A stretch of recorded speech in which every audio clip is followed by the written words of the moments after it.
For shingara or samosa, take some flour, add little bit of salt, some cumin seed or fenugreek leaf dry. Now mix it nicely. Now add some ghee or oil and mix it for a while. After mixing, add little bit of water and mix it. Again add little bit of water and mix it. In this way, make a hard dough and keep it aside.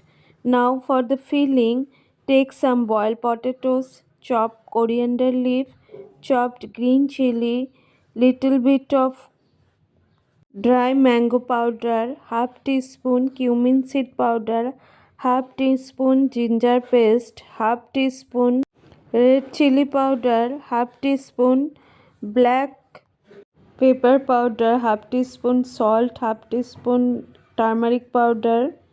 Now hot pan, add oil in it, add some cumin seed, add some black cumin seed, add fennel seed, fenugreek seed, and Bengali parsley seed in it. Add a bay leaf.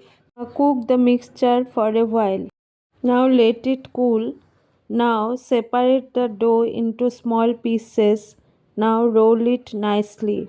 After rolling, add the filling in it and make a shape like Shingara or samosa.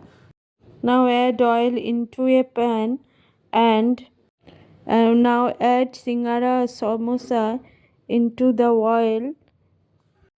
Oil must be cool, not more hot. Now fry it golden in color.